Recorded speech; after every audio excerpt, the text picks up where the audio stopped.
I am Julian, 34 years old. Last year, my parents kicked me out of the very house I was paying to keep afloat. While I was drowning in their bills, desperately trying to save our family home from ruin, my own father looked me dead in the eye and said, "Take the guest room or move out." They humiliated me, laughing right in my face in front of my deadbeat brother and his gold-digger wife. But there is one thing they did not know. I had already secured my own assets with my lawyer, and the massive real estate fraud they were blindly tangled in was about to detonate. And right now, they are the ones begging me for mercy. Before I tell you exactly what happened, hit that like button if you believe that karma always comes to collect. And do not forget to let me know where you are watching from in the comments below. Now, let us go back to the moment my entire world shattered. It was a Sunday evening in late October. The kind of crisp, quiet evening that usually makes you appreciate the end of a grueling week. The dining room table was set with my mother's favorite floral china. The good plates she only brought out when she wanted to impress someone. The scent of a roasted chicken filled the air, mingling with the smell of lemon polish my mother had aggressively rubbed into the hardwood floors. To an outsider looking through the front window, we looked like the picture-perfect American family having our weekly dinner. But the tension in that room was suffocating. I sat in my usual chair, staring at my plate, my appetite completely gone. My stomach felt like a lead weight. Across from me sat my older brother, Cameron, and his new wife, Victoria. They had just arrived unannounced, dragging their heavy designer luggage through the front door and piling it high in the hallway. I had spent the last 5 years working grueling 60-hour weeks as a structural engineer. Every spare dollar of my salary went into this house. I paid the property taxes. I paid Toby, our local contractor, to fix the rotting roof before the winter snow could cave it in. I covered the soaring electricity bills, the water, the endless repairs that an old house demands. I was the financial backbone of this family. I had put my own life on hold, sacrificed my dreams, and drained my accounts just to keep them afloat. Yet, when my father, Richard, leaned forward over his untouched plate, his voice was as cold as ice. He did not look at me with gratitude. He did not look at me like a son who had saved him from bankruptcy. He looked at me like I was a nuisance, an obstacle in his way. "You can take the guest room or move out," he said. My fork hit the porcelain plate with a sharp clink. The sound echoed in the dead silence of the dining room. I stared at him, waiting for the punchline of a terrible joke. I waited for him to crack a smile, to tell me he was kidding. There was no smile. His jaw was set, his eyes hard and unyielding. My brother, Cameron, jumped in immediately. His tone was dripping with absolute glee, a smug smirk plastered across his face. "Better if you are gone by tomorrow, Julian. We need the space. We are starting fresh here." I looked at my mother, Sylvia. She was aggressively cutting a piece of roasted carrot, her hands trembling slightly, refusing to make eye contact with me. She chose silence. She always chose silence when it came to Cameron getting exactly what he wanted. Beside Cameron, Victoria adjusted her shiny diamond watch, the metal catching the light of the chandelier. She offered a tight, patronizing smile, her eyes gleaming like she had just won a lottery. She looked at me like I was dirt beneath her expensive designer boots. Rage, pure and blinding, flared in my chest. I had sacrificed my own savings, my chance at building a solid 401k, my dreams of starting a college fund for my own future children, just to make sure my parents did not lose this house. And now I was being treated like a disposable tenant who had missed rent. I stood up, the legs of my wooden chair scraping loudly against the hardwood floor. The sound made my mother flinch, but she still did not look up. I grabbed my car keys off the table, my knuckles turning white from how hard I gripped the metal. "Fine," I said, my voice dangerously calm. "I am gone." That same night, I packed every single thing I owned. I did not just take my clothes and my toothbrush. I took the massive flat-screen TV I bought for the living room. I took the brand-new coffee maker from the kitchen counter. I hauled the expensive mattress I had purchased for myself straight out the front door, dragging it down the driveway in the dark. I walked away from the place I had kept standing for half a decade. I drove away without looking back, leaving them to their delusions. Exactly 1 week later, I was sitting in my new, quiet apartment in downtown Omaha when my phone buzzed on the coffee table. The caller ID showed my mother's name. I stared at it for a long time. I almost did not answer. When I finally hit the green button and brought the phone to my ear, I did not hear my mother's usual passive-aggressive tone. I heard pure, unadulterated chaos. Sylvia was sobbing hysterically, gasping for air between wails. In the background, Cameron was screaming at the top of his lungs, his voice cracking with sheer panic and terror. "She is lying. Mom, tell me she is lying. Call her right now," Cameron shrieked. I could hear the heavy boots of strangers walking on the hardwood floors of my childhood home. I heard a stern, unfamiliar voice demanding documentation and mentioning a federal warrant. The illusion of their perfect life had shattered into a million pieces. The nightmare I had warned them about, the catastrophe they had mocked me for predicting, had finally arrived at their doorstep. But how did my family become so utterly blind? How did they let a complete stranger walk into our home, dismantle my life, and drag them all to the brink of a massive federal lawsuit? To understand the sheer magnitude of this betrayal, I have to take you back to the years of silent suffering that led up to that fateful dinner. I moved back into my parents' house a few years ago. It was supposed to be a temporary arrangement. My grandmother had passed away after a long illness, and the inheritance she left behind was barely enough to cover her own funeral costs. My parents were drowning in debt. The mortgage was 3 months past due. The utility companies were sending final shut-off notices, and the house itself was crumbling. The foundation needed major work. The plumbing was ancient and leaking into the basement, and my father, Richard, stubbornly ignored all of it. He acted as if ignoring the bills would magically make them disappear. I am a structural engineer. I solve complex problems for a living. I look at broken things and figure out how to reinforce them. So, I took it upon myself to solve my family's financial disaster. I handed over a massive chunk of my salary every single month. I hired contractors to fix the structural damage. I paid for the new water heater when they were forced to take freezing cold showers in the middle of December. I covered the property taxes so the city would not put a lien on the house. I was working from dawn until dusk, running from dusty construction sites to late-night office meetings, pouring my lifeblood into keeping a roof over my parents' heads.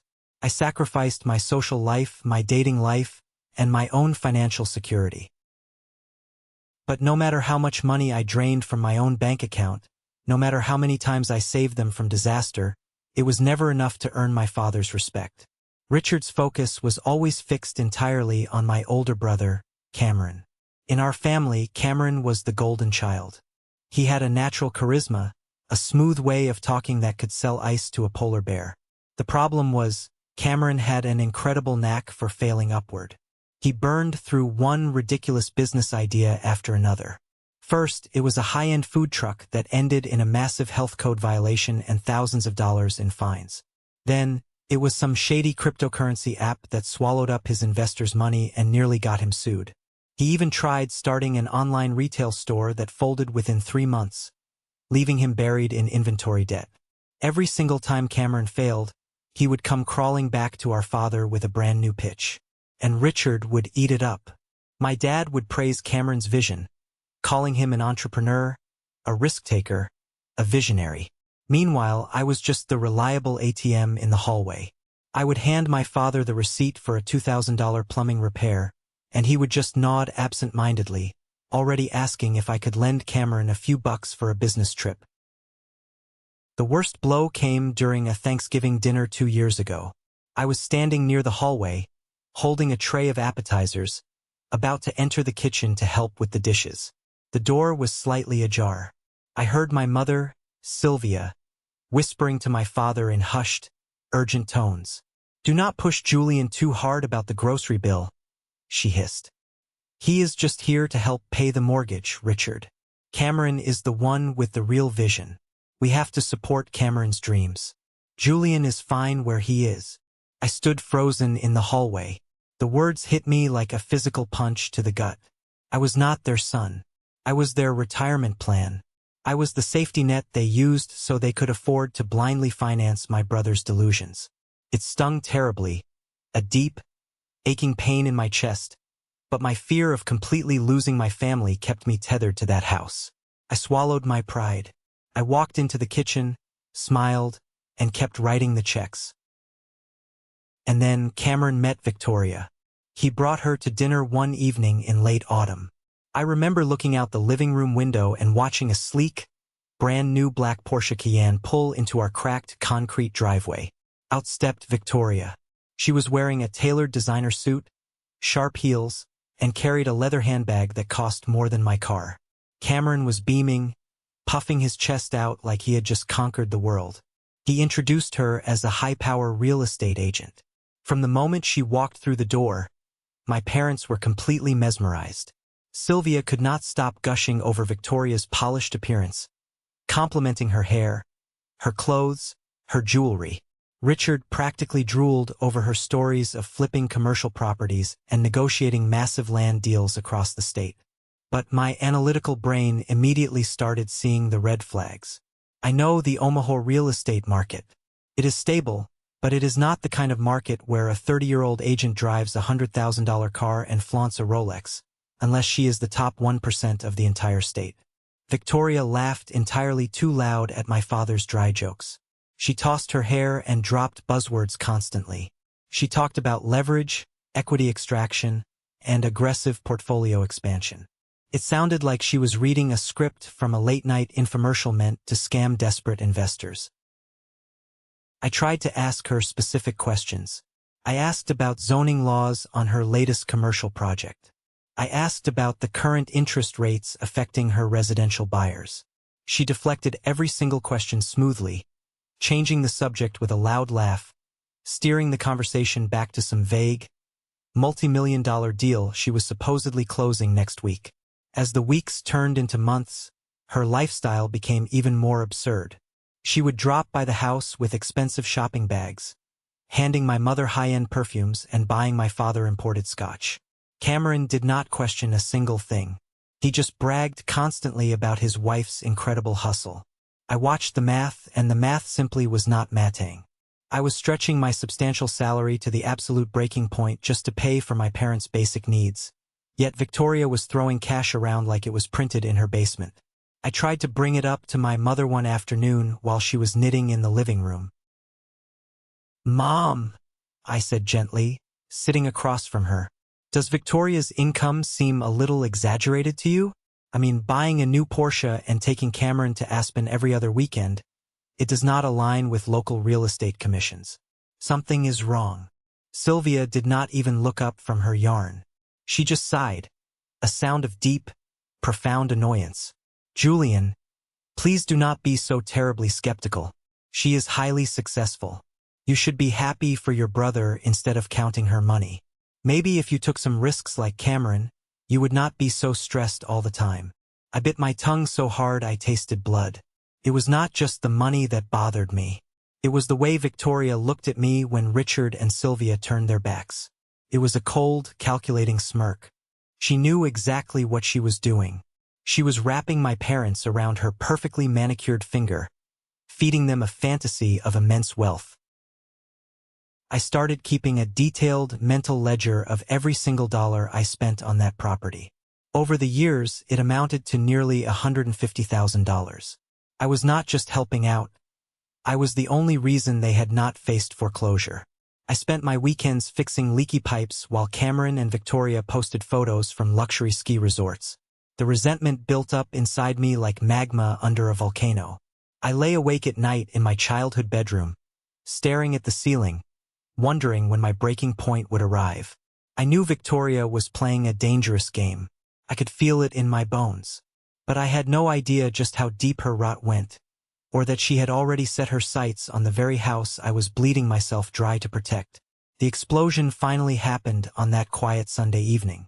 I had just finished a brutal 70-hour week reviewing blueprints for a massive commercial bridge project. My promotion depended on this project, and my brain was completely fried. My back ached, My eyes burned from staring at screens, and all I wanted was a hot meal and a good night's sleep in the house I paid for. I walked into the dining room, exhausted to my core. The table was set. My mother was fussing with the napkins. My father was carving the roast chicken. Then, the heavy oak front door slammed open, rattling the picture frames on the hallway wall. Cameron burst into the house. He was dragging 2 massive designer suitcases, his face flushed with excitement. Victoria trailed right behind him, carrying a Gucci tote, the heels of her expensive boots clicking sharply against the hardwood floor like a metronome counting down to a disaster. "We are moving in," Cameron announced loudly, dropping the heavy bags onto the floor with a massive thud that shook the floorboards. Victoria flashed that tight, plastic smile of hers. Her eyes immediately began scanning the living room, calculating, assessing the space like she was getting ready to gut the place and flip it. My stomach twisted into a tight, painful knot. This was not a weekend visit. This was an invasion. I looked at my father, expecting him to ask them what was going on, to demand an explanation. Instead, Richard calmly wiped his hands on a napkin, did not even blink, and looked straight at me. "Julian," my father said, his voice completely flat, devoid of any warmth or paternal affection. "You can take the guest room or move out." I froze. My fork hovered in mid-air. The silence in the room was deafening, broken only by the ticking of the grandfather clock in the corner. "What?" I managed to choke out. My throat felt like it was closing up, filled with sand. Cameron smirked, pulling out a dining chair and leaning back arrogantly, crossing his arms over his chest. "Come on, Julian. You do not need all that space in the master bedroom. Victoria and I need an office for her real estate work. We are starting fresh here. It is better if you just clear out." I felt a blinding heat rise in my chest, traveling up my neck and into my face. The years of financial abuse, the total lack of gratitude, the blatant disrespect, it all boiled over in a fraction of a second. The dam finally broke. "Hold on a damn minute," I said, my voice rising, sharp and echoing in the dining room. "I have been paying for this house. I pay the electricity. I pay the repairs. I pay the property taxes. I bought the refrigerator you are putting your imported water into. I paid the contractor to fix the roof over your heads. And now you want me to pack up and sleep on a fold-out couch so your deadbeat son and his wife can have my room." I turned to my father, desperate for a shred of logic, a single ounce of defense from the man who was supposed to protect me. Richard slammed his hand down on the table. The water glasses rattled dangerously. "Enough!" he barked, his face turning purple with rage. "This is not about your little bills, Julian. It is time for you to step back. Cameron and Victoria need the room more. They have massive business plans. They are building a real future for this family." Plans. The word echoed in my head, mocking me. Cameron's plans never lasted longer than a single financial quarter. I was the one keeping them all from living on the streets in cardboard boxes. Cameron leaned forward, his grin widening into something deeply malicious and cruel. "You are not exactly essential here, Julian," he mocked, enjoying every second of my pain. "You are just here, a placeholder until I got my life together." Victoria actually stifled a laugh, covering her mouth with her manicured hand, her eyes dancing with amusement.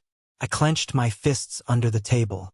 My nails dug so hard into my palms they almost broke the skin, drawing tiny crescents of blood.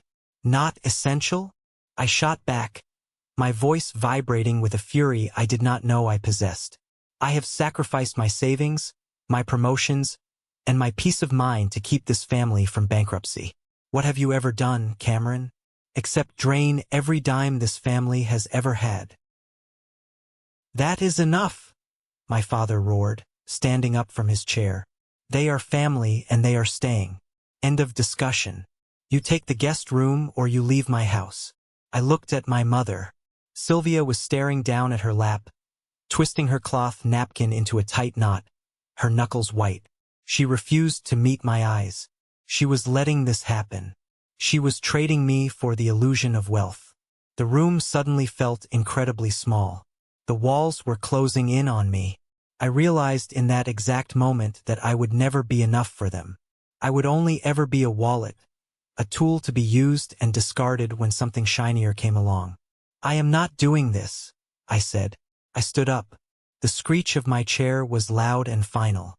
"If I am not wanted here, if I am just a placeholder, then I am gone." I stormed upstairs to my bedroom. My heart was pounding frantically against my ribs. I pulled a large duffel bag from the closet and started throwing my clothes into it. I packed my laptop, my engineering hard drives, my crucial documents. Then, I walked back downstairs. I did not just leave quietly. I refused to leave them with the comforts I had paid for.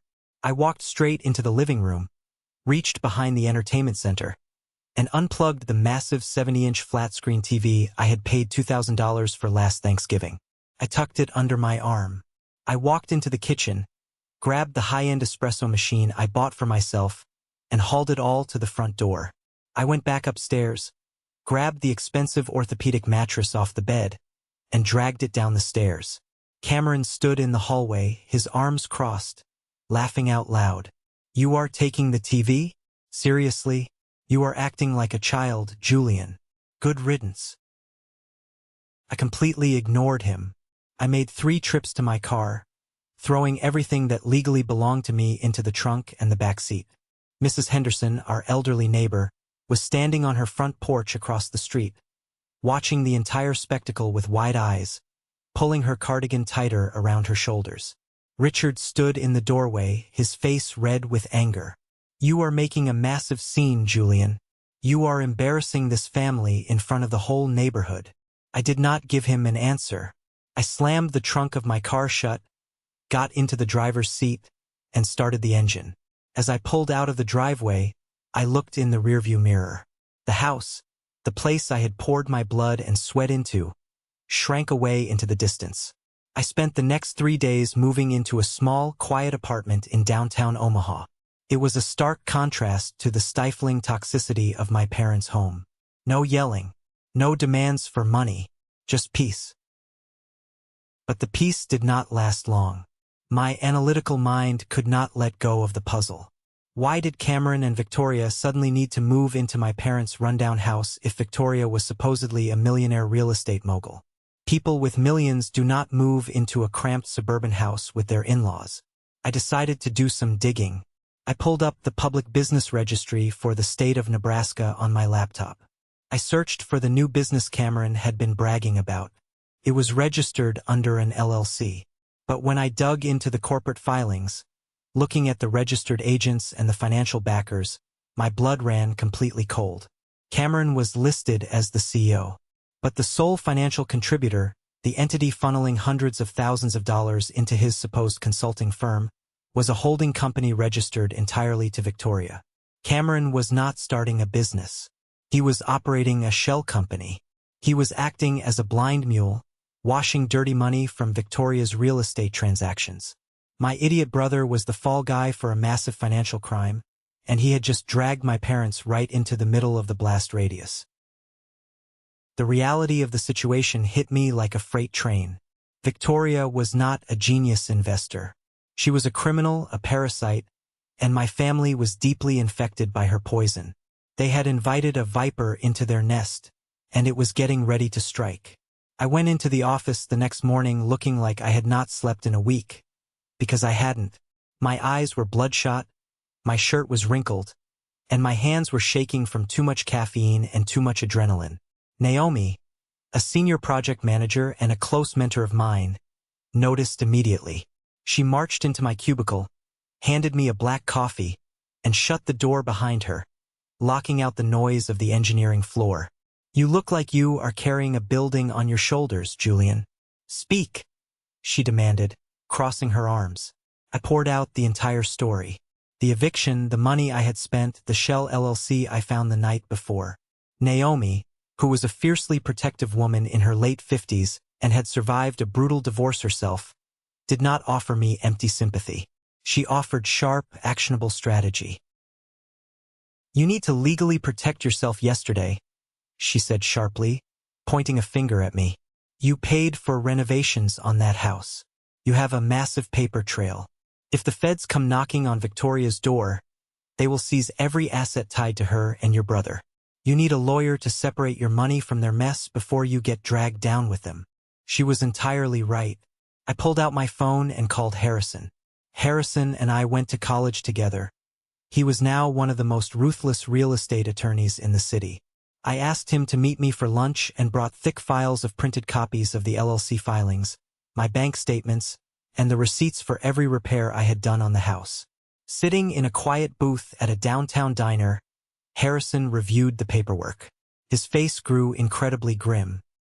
He pushed his glasses up his nose and sighed heavily. "Julian, this is bad.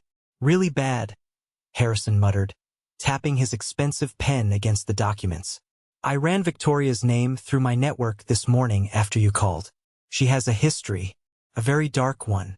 She used to work for a brokerage in Lincoln that got shut down by the state board for forging client signatures and skimming escrow funds. She managed to slither out of the indictment by throwing her boss under the bus and cooperating with the authorities. But she never stopped grifting." Harrison paused, looking me dead in the eye, his expression dead serious. "I also spoke to your Aunt Beatrice. She knows about this." "Beatrice knows what?" I asked, my grip tightening on my coffee mug until my knuckles turned white. "Beatrice used the same title company Victoria works with a few years ago," Harrison explained. "She saw Victoria falsifying an appraisal document 6 months ago to inflate a property value. Beatrice confronted her, and Victoria threatened to ruin Beatrice's husband's pension fund by filing a fraudulent lawsuit against his small business if she spoke up. Your aunt is terrified of this woman. She has been hiding in silence." I felt a cold sweat break out on the back of my neck. Victoria was a predator, a calculated, vicious predator, and she had her teeth firmly lodged into my parents' necks. I needed to know exactly how deep the financial rot went. There was only one person who handled my parents' accounts. Marcus, a local branch manager at their bank who had known our family for 20 years. He had set up their retirement funds, their checking accounts, everything. I drove straight to the bank. I did not ask the receptionist for an appointment. I walked right past her, marched into Marcus's glass-walled office, and shut the door behind me, locking it. Marcus looked up, startled, dropping his pen. "Julian? What on earth? What can I do for you?"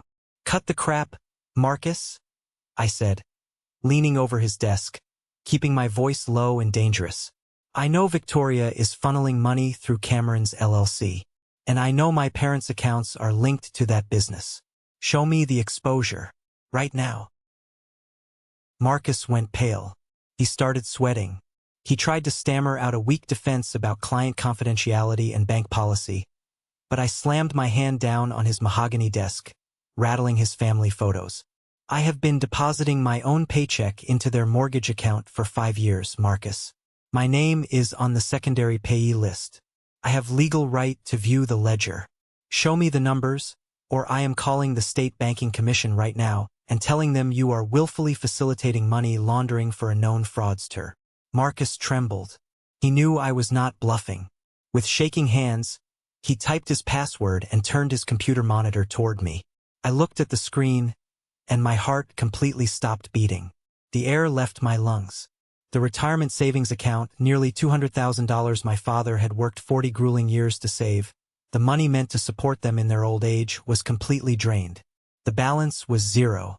A flat, devastating zero. But that was not the worst part. There was a massive red flag on the property title of the house. "A second mortgage?" I whispered, tracing the terrifying numbers on the screen.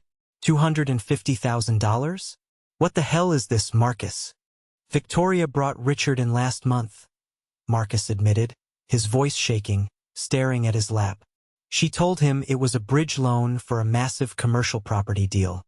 She promised him a guaranteed 40% return within 6 months. She had Cameron co-sign the documents to make it look legitimate. She used an aggressive private equity firm, a shadow lender. The interest rate is predatory, Julian. If they miss 2 payments, the lender takes the house. Instantly, the inheritance, the equity, the entire foundation of my parents' lives, completely gone, evaporated into thin air. Victoria had convinced my arrogant, foolish father and my stupid brother to hand over the deed to the house, and they had forged my mother's signature to rush the paperwork through before anyone could ask questions. I walked out of the bank feeling a strange mix of profound, soul-crushing grief and absolute, razor-sharp clarity. I drove straight to my parents' house. I did not bother knocking. I used the spare key I still had on my keychain and walked right into the living room. Richard, Cameron, and Victoria were sitting on the expensive leather couches, drinking expensive red wine and laughing at something on the television. They stopped laughing the second they saw me. "I told you to leave your key on the counter when you got kicked out," Cameron sneered, standing up. I ignored him. I pulled the printed ledger I had forced Marcus to print from my jacket pocket and threw it onto the coffee table. It landed right next to Victoria's crystal wine glass. "You mortgaged the house to a shadow lender, Dad?" I asked, my voice deadly quiet, echoing in the large room. "You drained the 401k? You gave every last cent you had to her." Richard's face flushed red with instant, defensive anger. He stood up, pointing a trembling finger at me. "Do not come into my house and question my financial decisions. You know nothing about wealth. It is an investment. Victoria is securing our future, while you just whine about utility bills. She is stealing your future," I yelled, finally losing my composure, my voice cracking.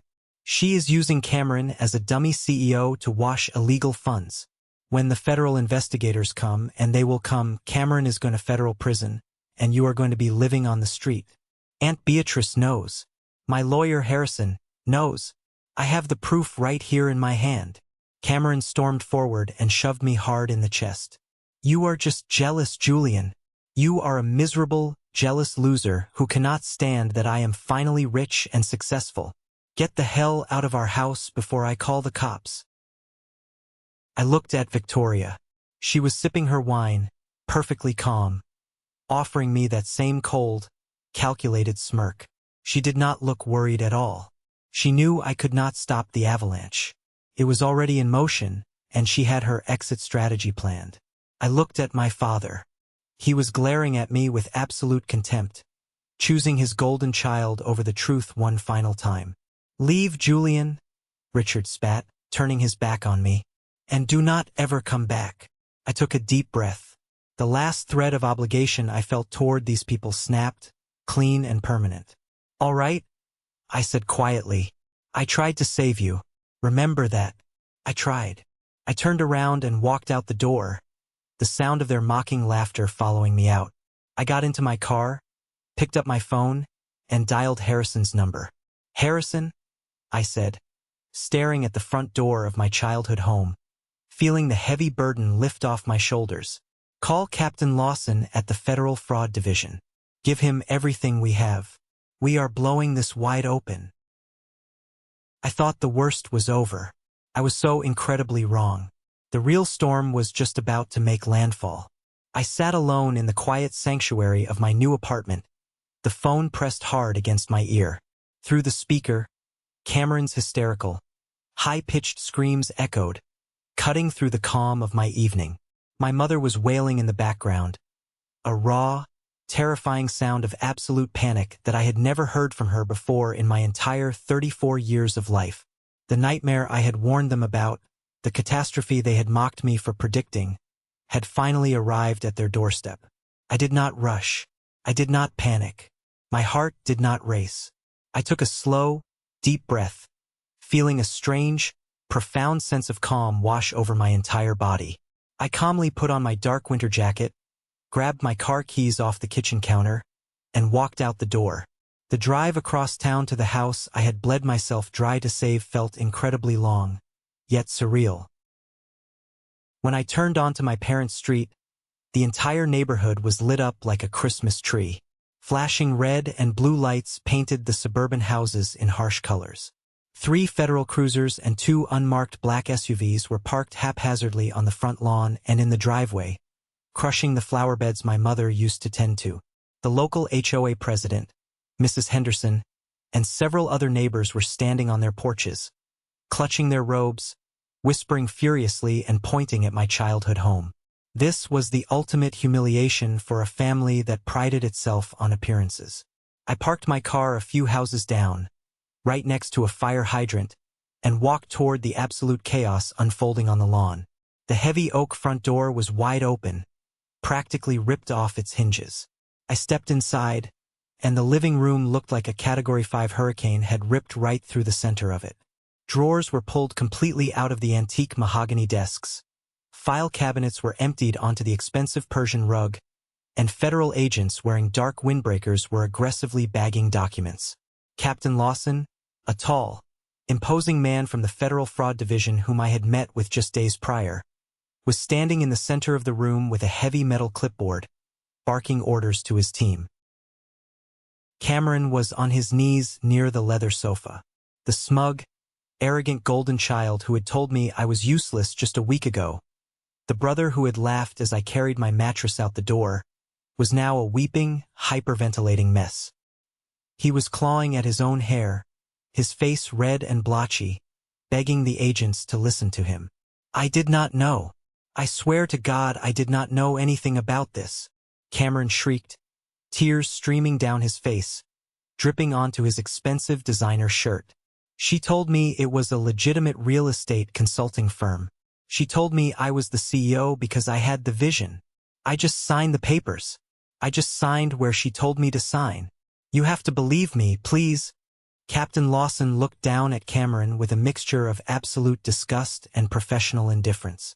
You are listed as the primary beneficiary on a shell corporation that laundered over $3 million in fraudulent mortgage loans. Son, you moved money across state lines. Ignorance is not a legal defense in a federal lawsuit. You signed the documents with your own hand. Your name is on the wire transfers. You are going to need a very good lawyer, and even that probably won't save you. My father, Richard, was completely silent. The arrogant patriarch who had demanded I sleep on a fold-out couch, who had chosen this fake empire over his own flesh and blood, was sitting in his armchair. His face was entirely gray, devoid of any blood or life. He looked like he had aged 20 years in 20 minutes. He was clutching a piece of paper in his shaking hands, the official federal notice of asset seizure. The reality that his entire life's work, his reputation, and his home were gone was finally crushing him. My mother, Sylvia, was pacing the hardwood floor, her hands clasped together in a desperate, frantic prayer. When she saw me walk through the front door, her eyes widened as if I were a savior descending from the sky. She ran toward me, grabbing my arms, her fingernails digging deep into the fabric of my jacket. Julian, you are here? Thank God you have to do something, she cried, her voice ragged and breathless. They are taking everything. They say Victoria forged documents. They say the house is collateral for a criminal enterprise. Tell them there is a mistake. You know about buildings, you know about contracts, you are an engineer, you have to fix this. Talk to that man with the badge. I looked down at her hands gripping my arms. I did not feel a shred of the obligation that used to chain me to her. I gently but firmly removed her hands from my jacket. I looked at her, then at my broken father, and finally at my pathetic, weeping brother on the floor. Where is Victoria? I asked, my voice completely devoid of emotion, cutting through the noise of the room like a cold blade. Cameron looked up, his eyes bloodshot and wild with betrayal. She went out the back door when the police pulled up. She told me she was going to get her lawyer. She told me to wait here. She left me here. I knew exactly what Victoria was doing. A rat never calls a lawyer when the ship is rapidly sinking. The rat finds the nearest, quickest exit. I did not say another word to my family. I turned around and walked straight out the front door, heading for the wooden side gate that led to the dark alley behind our property line. Sure enough, parked in the pitch-black alley, hidden perfectly from the police cruisers out front, was the sleek black Porsche Cayenne. The engine was running, a low, powerful purr in the night. The red taillights glowed ominously. Victoria was frantically throwing heavy designer bags and a metal lockbox into the back seat. I walked up and stood directly behind the vehicle, planting my feet firmly on the asphalt, blocking her exit. Victoria slammed the trunk shut and spun around. When she saw me standing there, her fake, polished plastic smile was completely gone. Her face was twisted into a mask of pure, vicious panic and deep, ugly hatred. "Move out of the way, Julian," she hissed, marching toward the driver's side door, her keys jingling in her shaking hand. "I do not have time for your pathetic family drama tonight." "You are not going anywhere, Victoria," I said, standing my ground, my hands casually resting in my pockets. I had already reached inside my jacket and hit the record button on my phone. "The feds are tearing the house apart right now. They have the ledger from Marcus at the bank.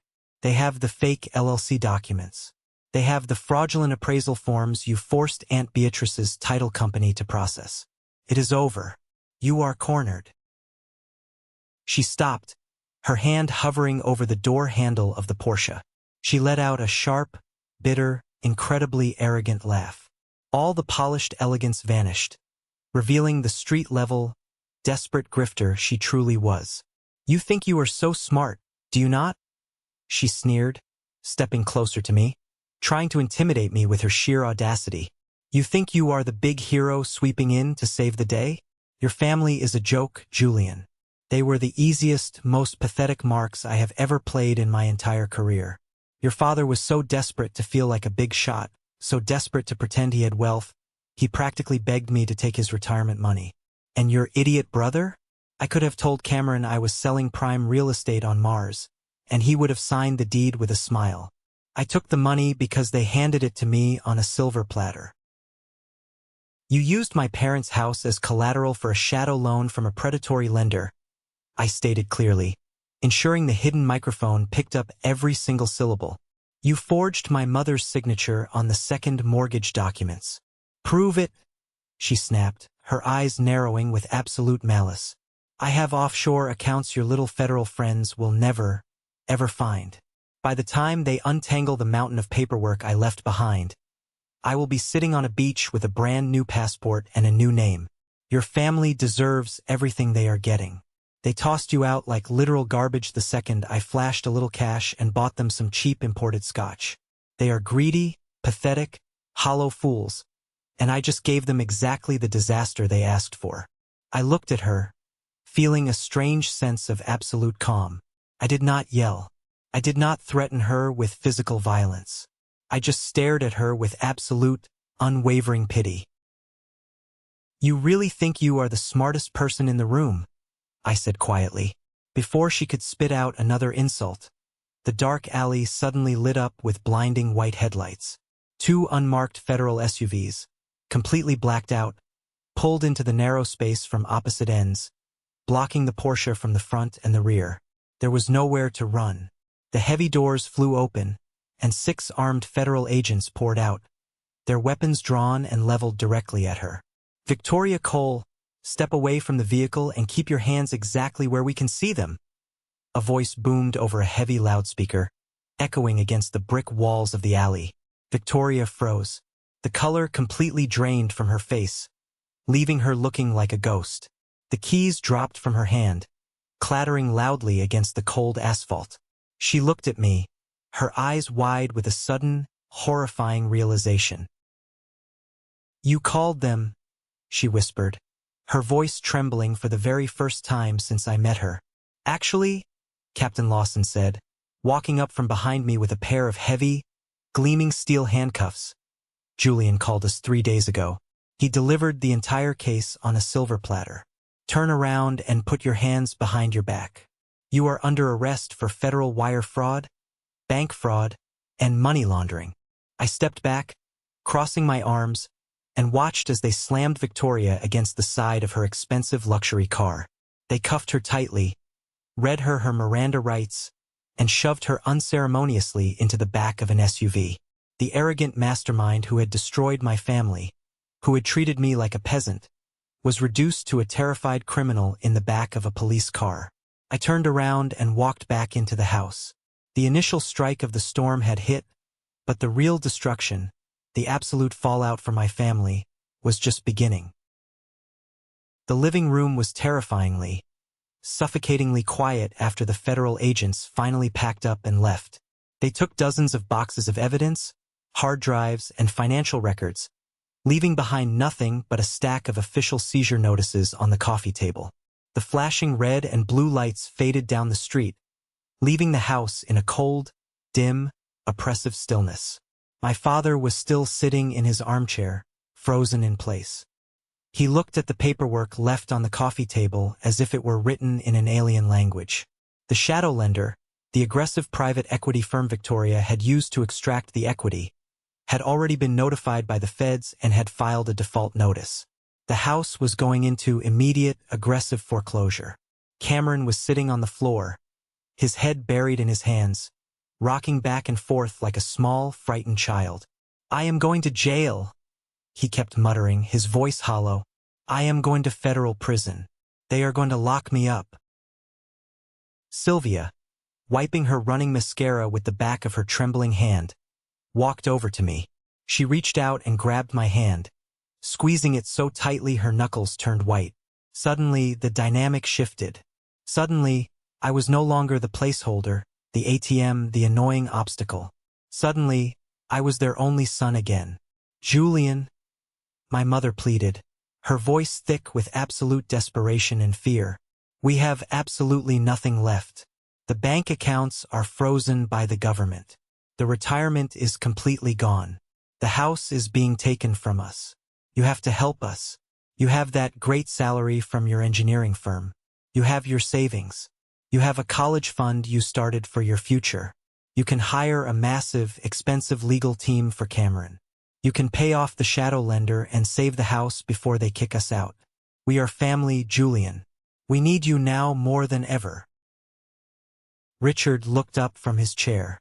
The stubborn pride, the arrogant superiority that had defined our relationship for decades, was entirely gone from his eyes, replaced by a pathetic, begging hunger.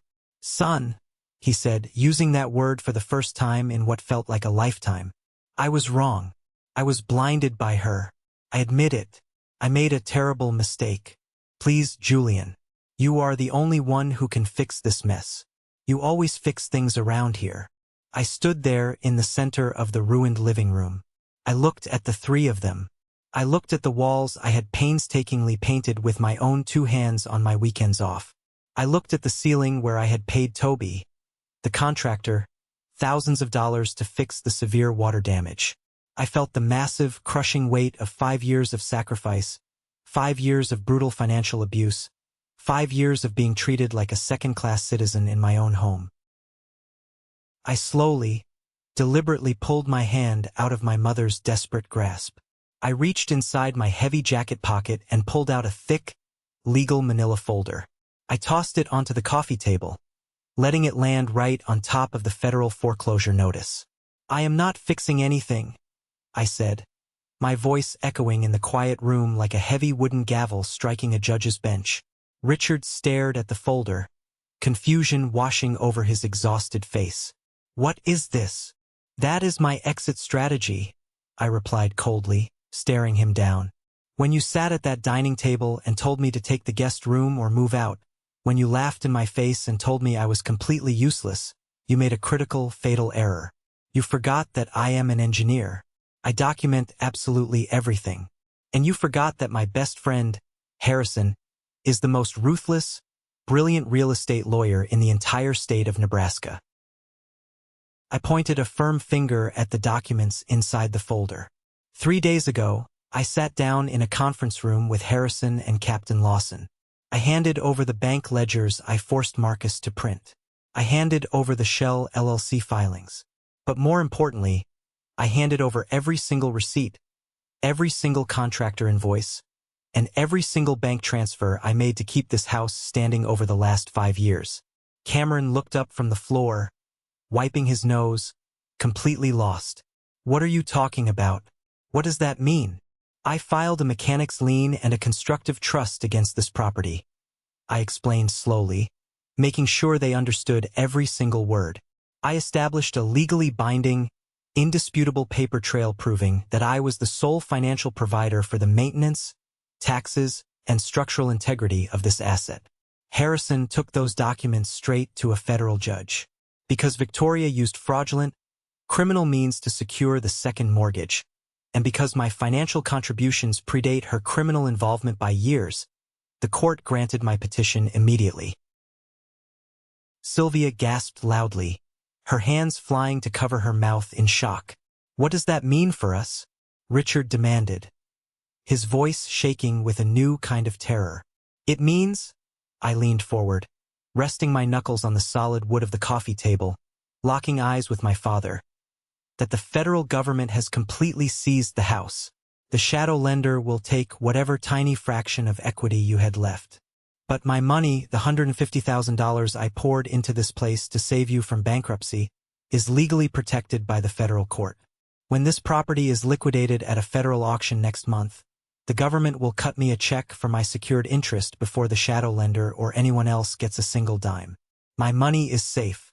My accounts are totally separate from yours. I am completely, legally untouchable." The remaining color completely drained from Richard's face. He finally realized the absolute magnitude of what I had done. I had not just walked away from them. I had built an impenetrable, bulletproof legal fortress around myself, locking them outside in the freezing storm they had created. "You planned this," Cameron whispered, horrified, looking at me like I was a monster. "You knew they were going to take the house, you knew the feds were coming, and you just protected yourself? What about us? What about my legal defense fund? You have the money, Julian. You are getting a check. Your legal defense?" I laughed, a harsh, bitter, echoing sound that filled the room. "You told me I was not essential, Cameron. You told me it was better if I was gone by tomorrow. Well, I am gone. You wanted to be the CEO of a multi-million-dollar company so badly? Congratulations. You got your wish. Now you get to face a multi-million-dollar federal indictment. You can use a public defender. I hear they are free." Richard stood up, his fists clenched tight, his entire body trembling with an explosive mixture of rage and absolute fear. "You are abandoning your own family. We are your flesh and blood. You are going to let your own parents be thrown out onto the street? You are going to let your brother go to federal prison over a mistake.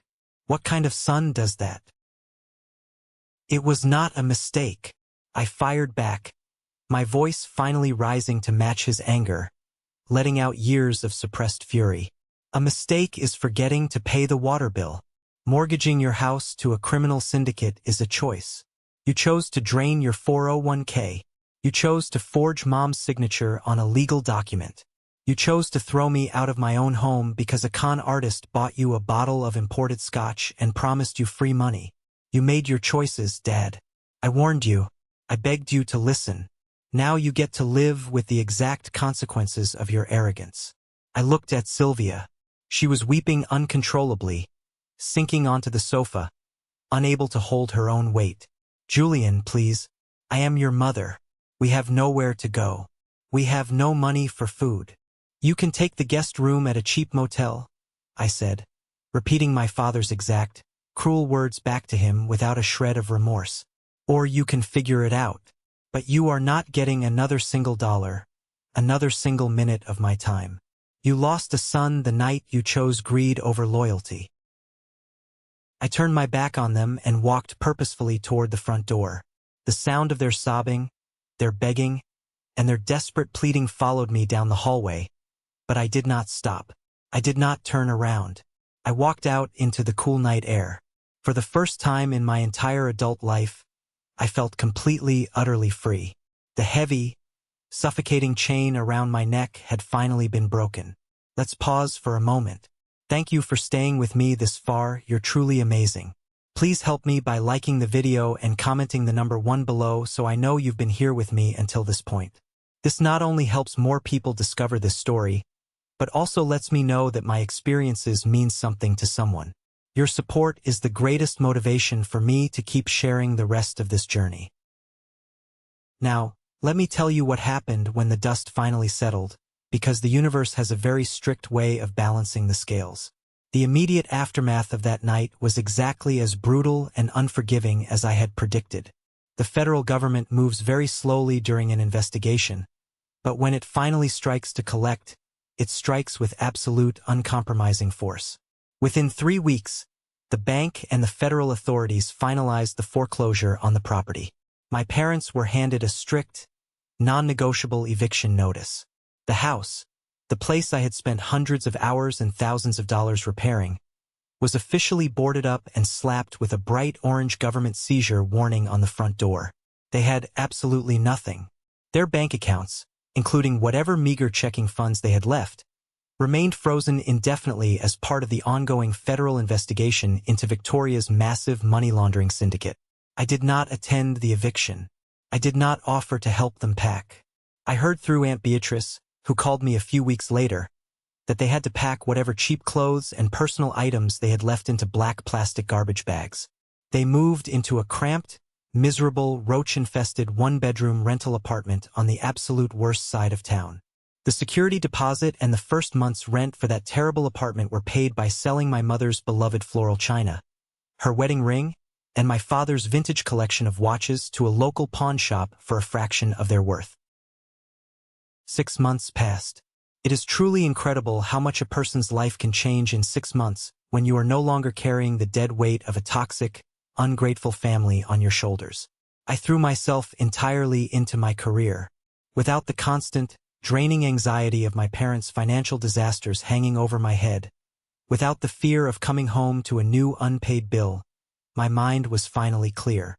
I successfully completed the massive commercial bridge project 2 months ahead of schedule. The structural integrity was flawless, saving the firm millions in potential delays. The CEO of my engineering firm called me into his massive glass office on a Tuesday morning. He did not ask me for money. He did not tell me I was a placeholder or a disappointment. He shook my hand firmly, told me my work on the bridge was absolutely brilliant, and promoted me to senior lead engineer right on the spot. The promotion came with a massive salary increase, lucrative stock options, and a beautiful corner office with a panoramic view of the downtown skyline. I used a portion of my new salary, along with the substantial settlement check I received from the federal liquidation of the house, to buy myself a beautiful, modern condominium in the city. It was quiet. It was peaceful. I bought a brand new, top-of-the-line espresso machine, an even bigger flat-screen TV, and I did not have to worry about anyone unplugging them, breaking them, or demanding I sleep on a couch. Naomi, my mentor who had guided me through the darkest days, came over for a celebration dinner. We drank incredibly good wine, and for the first time in my life I genuinely laughed from the bottom of my stomach. While I was steadily building my future, my family was drowning in the harsh, inescapable reality of their present. The local news covered Victoria's federal trial extensively. It was a media circus. She desperately tried to strike a plea deal, throwing her old associates under the bus, but her hidden offshore accounts were eventually uncovered by forensic accountants. She could not buy her way out. She was sentenced to 12 years in a maximum security federal penitentiary for wire fraud, racketeering, and grand larceny. She lost her real estate license forever. Her beloved Porsche Cayenne, the symbol of her fake empire, was auctioned off by the government to pay restitution. Cameron managed to avoid federal prison, but only by the skin of his teeth. Because he was genuinely too stupid to understand the complex financial documents he was signing, and because Victoria's lawyers threw all the blame on her, his public defender managed to get his charges reduced to criminal negligence and tax evasion. But he was hit with massive, crippling fines and a permanent felony record.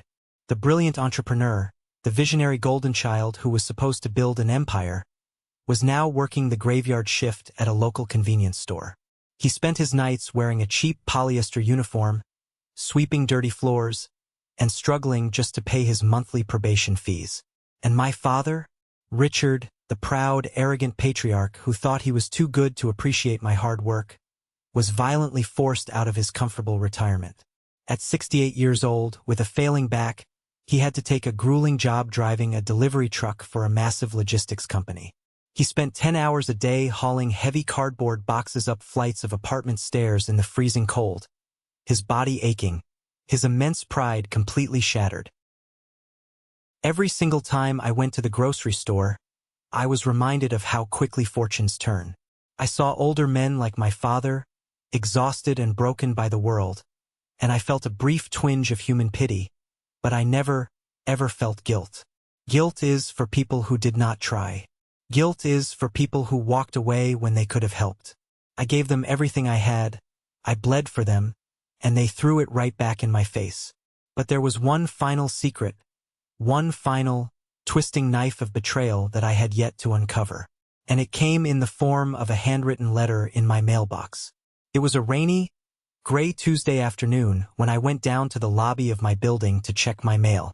Mixed in with the electric bill, some junk mail, and a few clothing catalogs was a slightly crumpled, plain white envelope.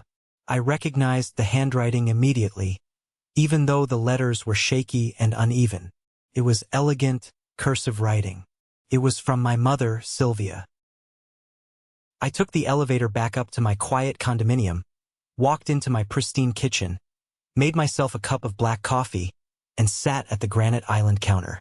I stared at the envelope for a long time, listening to the rain hit the large glass windows. Part of me wanted to throw it directly into the trash shredder without opening it. I had moved on. Part of me wondered if it was an apology, a genuine, heartfelt acknowledgement of the absolute hell they had put me through. Curiosity eventually won. I carefully opened the envelope and pulled out the single sheet of cheap, lined notebook paper. It was not an apology. Not a real one, anyway. It was a confession. And it was the most pathetic, revealing thing I have ever read in my entire life. Sylvia started the letter by writing extensively about how hard things were in the tiny, depressing apartment. She complained about the constant noise from the neighbors, the smell of the cheap, stained carpet, and how Richard's back was failing rapidly from his brutal delivery job. She spent a full paragraph playing the victim. But then, in the second half of the letter, she revealed the real, sickening reason she was writing to me. She admitted why she had stayed so completely, infuriatingly silent during that horrible Sunday dinner. She admitted why she had looked the other way when Victoria flaunted her ridiculous, fake wealth, even when I explicitly warned her that something was wrong. "Julian," she wrote, the ink slightly smudged, "I know you think I was just blindly protecting Cameron all those years, but Victoria promised me something very specific.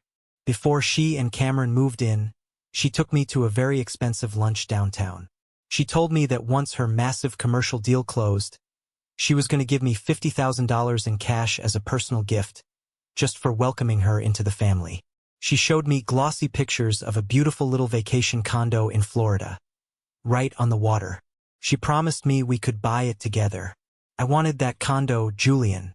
I was so incredibly tired of being poor, of worrying about the roof and the plumbing. I stayed quiet at dinner because I wanted the money. I am so sorry. I lost my dream vacation home, and I lost my son. Please, I know you got a massive check from the federal settlement. If you have any money left, can you just help me? Just a little bit? We can't afford groceries this week." I read the paragraph twice to make sure my eyes were not playing tricks on me in the dim light. My mother had not stayed silent out of some misguided, blind maternal love for my brother. She had not been manipulated by a master con artist. She had actively sold me out. She had let her own son be humiliated, degraded, and thrown onto the street like trash, all for the false, greedy promise of a cheap vacation condo in Florida. Her hysterical tears on the night the feds raided the house were not tears of sorrow for her family falling apart. They were not tears of regret for how she treated me. They were tears of selfish grief for her $50,000 that evaporated into thin air. I did not feel angry. I did not feel sad. The last lingering thread of doubt in my mind vanished. I felt an overwhelming, absolute sense of closure. I folded the letter neatly, walked over to the stainless steel trash can, and dropped it in. I did not write back. I did not send a check. I did not call her to scream at her. I picked up my phone, blocked her number, blocked my father's number, and blocked Cameron's number permanently. I completely erased them from my digital and physical life. Setting boundaries is the hardest thing you will ever do in your life, especially when those boundaries have to be built between you and the people who gave you life. Society conditions us from birth to believe that blood is thicker than water. We are taught that family is an unbreakable, sacred bond that requires infinite forgiveness, infinite patience, and infinite sacrifice, no matter how much they hurt you. But that is a toxic lie. Family is not defined by shared DNA or a shared last name. Family is defined by mutual respect. It is defined by loyalty. Family is the people who stand by you when you have absolutely nothing to offer them but your presence. Not the people who only value you for the size of your salary. My biological family viewed me as a utility, a financial tool to be used until it was broken, and then casually discarded when a shinier, more promising tool came along. I had spent my entire 20s and early 30s trying to buy their love. I tried to prove my worth by paying their bills, fixing their mistakes, and carrying their burdens. But you cannot buy love from people who only worship greed. You cannot fix a foundation that is entirely rotten from the inside out. Walking away from them did not make me a bad son. It made me a survivor. I chose to save the only person in that house who was actually worth saving. Myself. I built my own life from the ashes of their betrayal. I found my own purpose. My career is thriving, my friendships with people like Naomi and Harrison are real and grounded in respect, and when I lock the door to my home at night, I am the only one holding the key. No one is coming to take my space. No one is coming to demand my hard-earned money. I am Julian, 34 years old. I lost my family, but I finally found my dignity, and I would make the exact same choice again in a heartbeat. Have you ever had to set boundaries with your own family? Have you ever had to walk away from people you loved because they were destroying your peace? It is a painful journey, but it is one that needs to be talked about. Share your story in the comments below, and don't forget to like and subscribe so you don't miss the next journey.